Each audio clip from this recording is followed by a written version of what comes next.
Hello guitar lovers, good morning. For now we have a new lesson or new topic for this morning.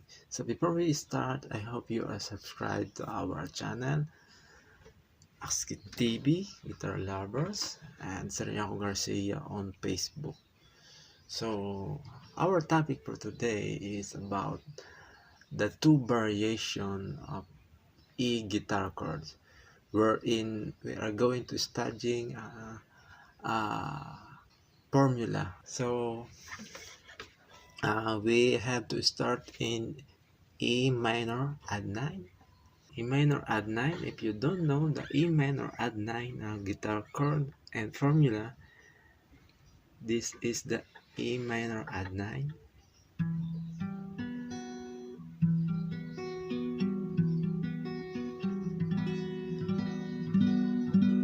So which is the foundation of this chord is E note. This is the E, the root note,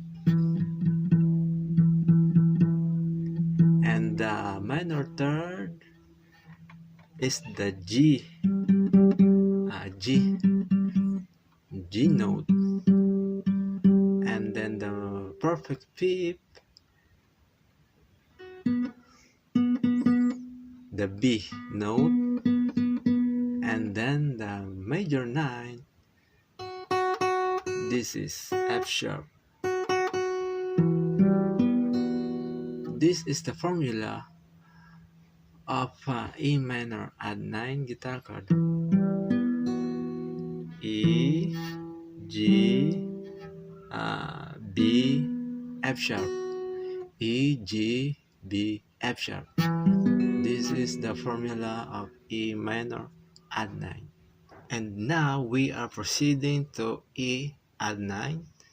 The formula of this guitar chord, this is the shape of E add 9. The formula, the foundation of the E add 9, of course, the E, the root note, E, and the major third, G sharp, and the perfect fifth, B, and then the 9, F sharp note, E, G sharp, B, F sharp. Those are the notes of the E add 9 guitar chord. Alright, thank you for watching. Don't forget to follow and subscribe. Good morning.